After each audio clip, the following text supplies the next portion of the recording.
Hello, once again, wonderful humans. My name is Anthony, And my name is Eric. and we are the Board Game Dads. We'd like to welcome you back to our first holiday spotlight video of 2022. And what a holiday. If you're new to the channel, we do a lot of stretching here to fit things into a certain theme. But I think you're going to enjoy this one. Definitely a fun topic and definitely some fun games. Eric, you want to go ahead and just tell us what it is that we're celebrating today? We are celebrating National Penguin Awareness Day, which is, I forget, I think it's the January 20th. January 20th. Yep. Right. So January 20th is went Thursday. Mhm. Swing and a miss. And, and so play some games celebrating penguins. Yeah. And definitely check out, you know, it's a day to learn a little bit about these particular special kinds of birds, right? And Right. there's some good activities out there for you to do, like watching a movie or watching a documentary or maybe some Making, kind of a craft. yeah, I was gonna say making penguins with crafts with kids. Yeah, yeah. I did read a couple of interesting trivia factoids about Oh. our feathered friends here. Um, a group of penguins. Do you know what a group of penguins is called? Uh There's I a would few. There's a few answers to I this. would So guess a flock, but because you're asking this question, it probably isn't that simple. it's not a flock. Is it like a parade? No, that's a good one. It's interesting. There's a name for a group of penguins who are walking versus a group of penguins who are swimming together or in Okay. the water. So if they're in the water, it's called a raft, which I thought was hilarious. A raft of penguins? Okay. And then if they're on land, they're called a waddle, which is appropriate. I was gonna say waddle. Uh, When you said that there was a land and a sea group, I was like, I wonder if waddle would be the but hindsight's 2020. so penguins are flightless birds. They do have feathers, but they do not fly. Their feathers are extremely small. I think, I forget how many per like square inch. So they're like very, very tiny and like tightly packed together. Also, usually birds that fly, have hollow bones, allowing them to be lighter. Penguins do not fly. They actually have, I don't know, dense bones, not hollow bones, which helps them to swim. So that's another interesting fact. And Depends on they're your and definition of they're interesting. adorable. And they are adorable. Who would you say is the most famous penguin? It's got to be the Batman villain for sure. Oh, right. I was thinking Chilly Willy because he's like actually physically a penguin. Yeah, yeah. Can't really think of too many more though. The penguin that Happy Gilmore was chasing around when he was drunk at the beginning of that movie. Oh no, Billy Madison. Billy Madison. Oh, the Madagascar movies have those Okay. penguins. They're good. They're Yeah, good. and then there's like Happy Feet and a whole bunch of Yeah, penguin yeah. movies came out in a few years. Surfs Up, I think. Yep, yep, the surfing penguins for sure. So lots of variety of penguins. One of the other things that I read, which is something I knew already, but it's interesting enough to talk about, is a lot of times when you see maybe a film or an animated thing or a cartoon or whatever, they have polar bears and penguins in the same place, and they are never basically in the same place because polar bears live in the North Pole and penguins live in the South Hmm. Pole. So if you see a penguin in like a Santa Claus Christmas movie, it is totally bogus. He could be lost. That's true. I got my the periodic table of superheroes, and then on the bottom down here there is the penguin. So I technically have a penguin shirt. Wah, wah, wah, Yeah, yeah. There's got to be like a penguin that like makes cereal or frozen vegetables or something, right? wah. Wait, what? At Oh, least like a cereal. mascot? You mean? Yeah, like Toucan Sam or Tony the Tiger. There's got to be some sort of a penguin. There's Puffins, right? Isn't Puffins a cereal? I don't They're think pretty so. close, right? No? They're similar looking. Yeah. I don't think they fly either, puffins. I'm not I sure don't though. know. Somebody will probably correct us or not. Anyway, aren't you glad you tuned in for this riveting discussion on penguins? I bet you want to hear about some games now. So we'll get into a couple of honorable mentions. Right. And if you haven't guessed, these games are going to feature penguins. So let's start off with our first game here. This is by a designer by the name of Uwe Rosenberg, who designs many games, and many of them have polyominoes in them. This one, no exception. This is New York Zoo. So in this game, you're basically going to be designing your animal enclosures with these different polyomino pieces, and then hopefully raising some more offspring of each species in the type of zoo that you have here. Now, it does feature penguins along with some other animals, so it's definitely not just penguin focused, but the penguin meeples are pretty cool looking. And that's basically it. It's a little puzzly, abstract strategy. Uwe Rosenberg does a lot of these abstract strategy type games. Probably most of them are polyomino or kind of modular grid kind of thing. And we've Yeah, mentioned his games before. is this part of the series of like Spring Meadow and Indian Summer I and mean, I don't Spring Garden, I think? know. It's Spring Co- Meadow, cottage Cottage Garden, isn't it? Spring Meadow and Yeah. Indian Summer. I don't know how defined that really is. But if I had to guess, I would say it's probably not just because, I don't know, it doesn't have a season in the title. I do want to point out that out of all these really cool looking animal meeples, the penguins are the only ones that are two-tone colors. Aha. That's pretty cool. Oh, that reminds me of another fact that I read. Oh, The reason that they are, or I guess the way they evolved to have that whatnot is basically a camouflage thing, like a lot of animals have.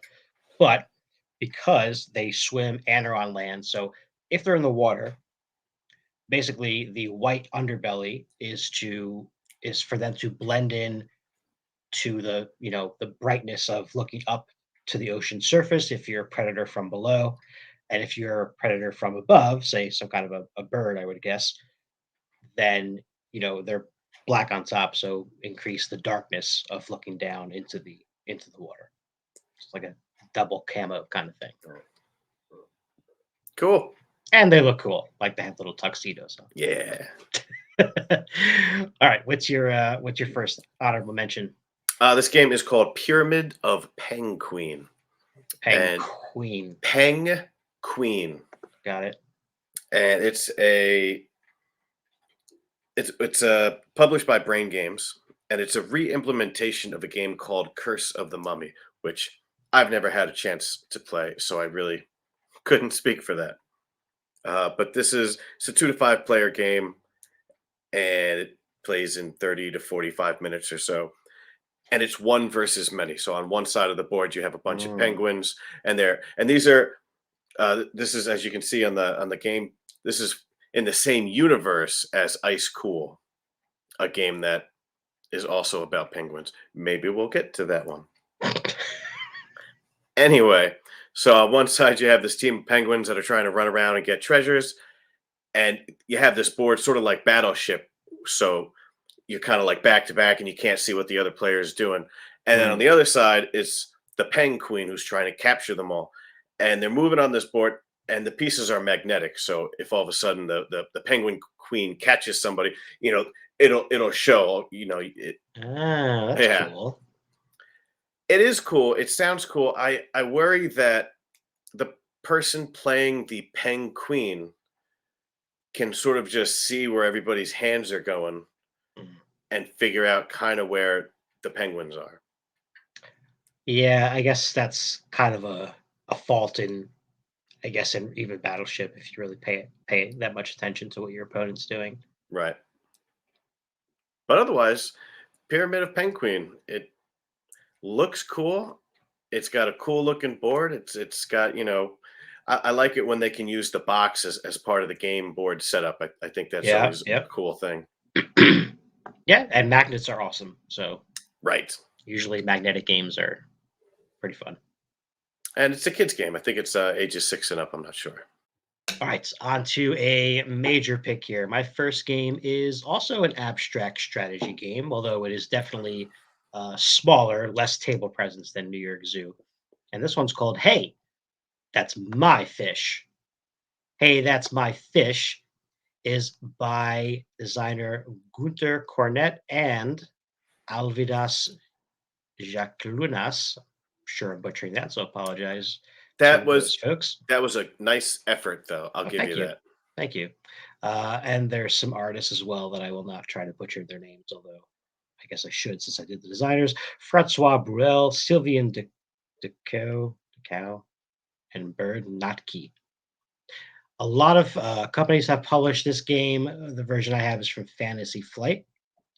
It says about ages 8 and up. The community on BGG says 6 and up. I kind of agree with that. Again, this would all depend on if you're playing with children and adults together or just kids. Would definitely change that. But it's a very quick game. Only plays 2 to 4 in about 20 minutes. Very light. Not much going on here. Basically, you're going to take almost as much time setting up the board as you do playing the game. So you're going to set up all of these hexagonal tiles randomly, as random as you can anyway, in this sort of square-ish kind of design. And then to start the game, everyone's going to place their penguins, taking turns on one of the ice floes that has one fish pictured on it. So they all have either one, two, or three fish. So everybody sets up their penguin, and then during your turn, you're simply going to move one of your penguin tokens as many spaces as you want, but in a straight line. Okay, so going straight across the hex borders, and you will then, or I should say, before you move, you are taking the ice tile that you're on, that you start on. That's why everybody starts on a one. So Now, you know can you move through other penguins? you cannot. Okay. You cannot. And as the game progresses, obviously this board is going to start to get a good amount of holes in it. And that's going to also determine how you can move or not move. So there's going to be a point in this game where your penguin token has nowhere else to go. Now, that's not necessarily a bad thing because oftentimes, if you're cut off, you at least have a few tiles left in that area, and you'll just kind of keep going back and forth, picking them up until you're out of room. But that's where part of the strategy comes in, right? It's got this sort of, cut off your opponent from the general supply here and kind of break them off to the side. Obviously, the ones that are 3 points are three fish or 3 points, two, etc., down to one. And the game ends when there's no other moves to be made. And everybody just counts up how many fish they have on the tokens that they gathered. And that's your score. Highest score wins. It's that simple. Now, is there a point in the game where somebody actually will say, "Hey, that's my fish"? I don't think it's in the rules, but I'm sure you could implement that if you wanted to. I wasn't even kidding. I had this idea in my head that that was one of the things in the game. Like the game Go Away Monster, where like a monster Mm. comes out and you have to actually say "Go away, monster." I thought that you had to say, "Hey, that's my fish" when something happened. Now, I mean, there's not even, again, besides the, moving to a certain spot to try to empty some places, there's not a whole lot of player interaction here. There is no stealing of fish or anything like that. But clever name. It's got cool little penguin meeples here, if you want to call them meeples. I guess they're more like miniatures. I wish they were all black and had different colored bases. Yeah, yeah. They are in some different poses. And again, Yeah, there might be other versions of this game. The one I have is from Fantasy Flight, and I'm not sure who's publishing it currently, but they very well could have maybe redesigned those at some point. I'm not sure.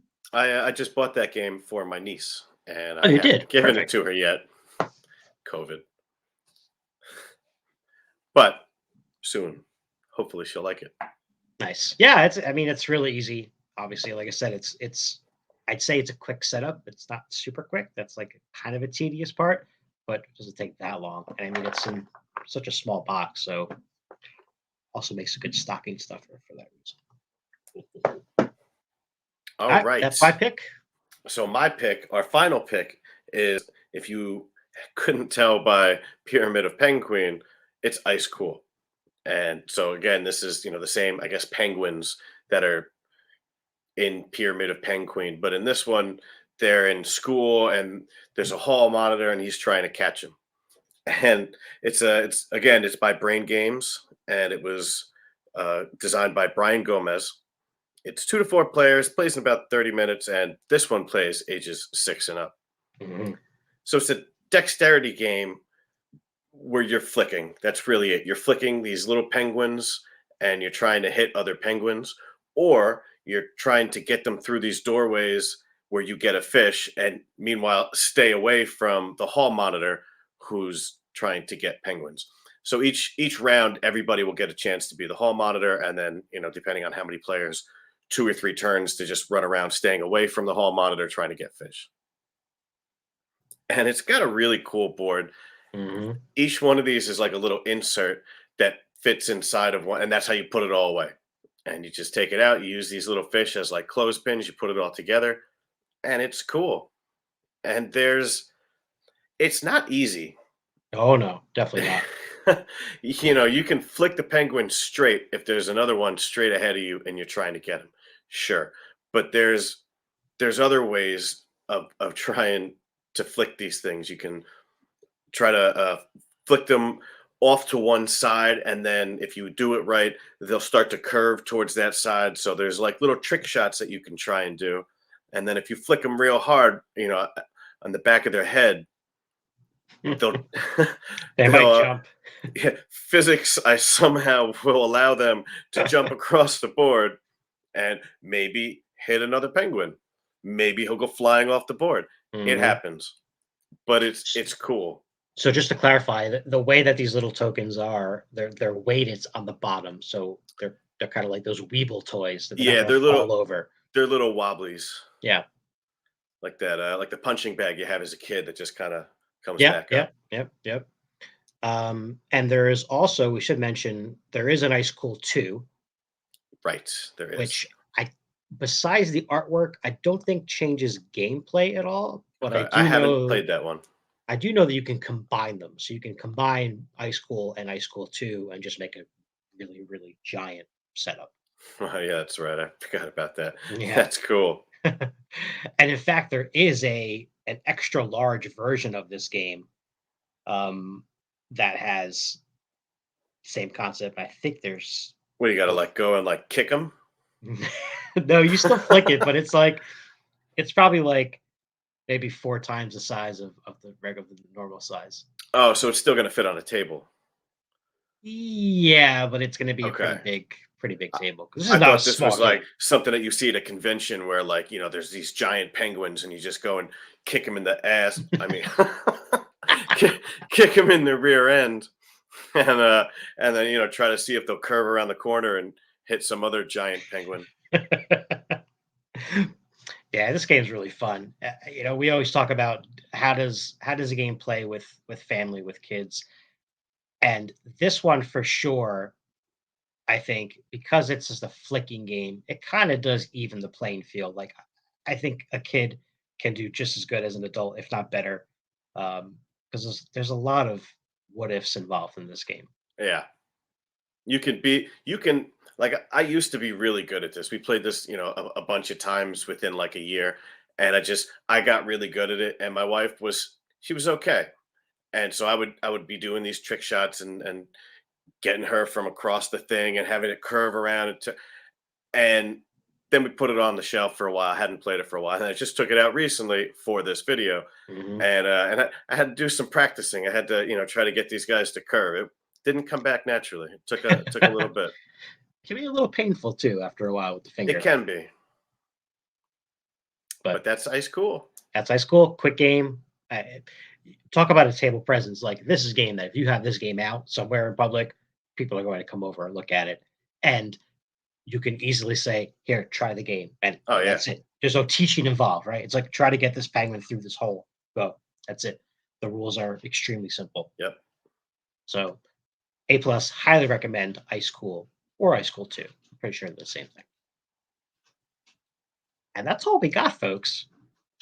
This is an express video. This is a very narrow category. Yep.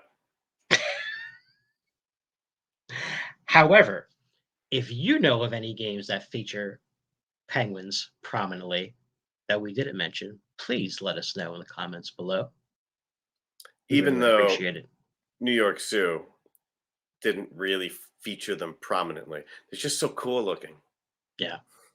And we needed to have a fourth game. So That's true. That's true. so there you go. Well, folks, that's going to do it for this Board Game Dad's holiday spotlight on Penguin Awareness Day. Hope you enjoyed this. And as a side note, I would like to say welcome to any new subscribers. We have seen a little bit of an uptick lately, so we really, really appreciate that.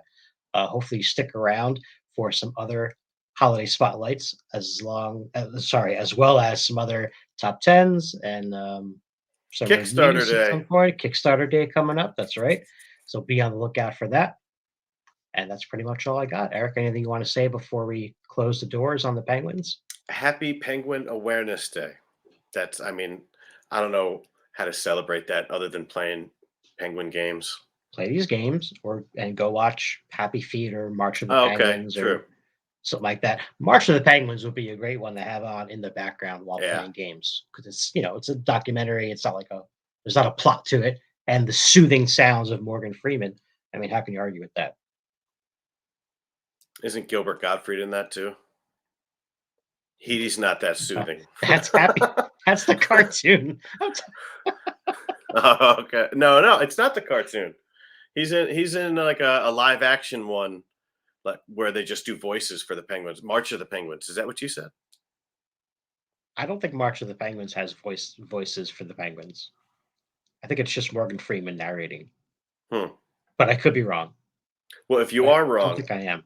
Gilbert Gottfried's voice. I like Gilbert Gottfried, but his voice is not soothing. No, no, quite the opposite. Yep. All right, See ya. folks. Bye.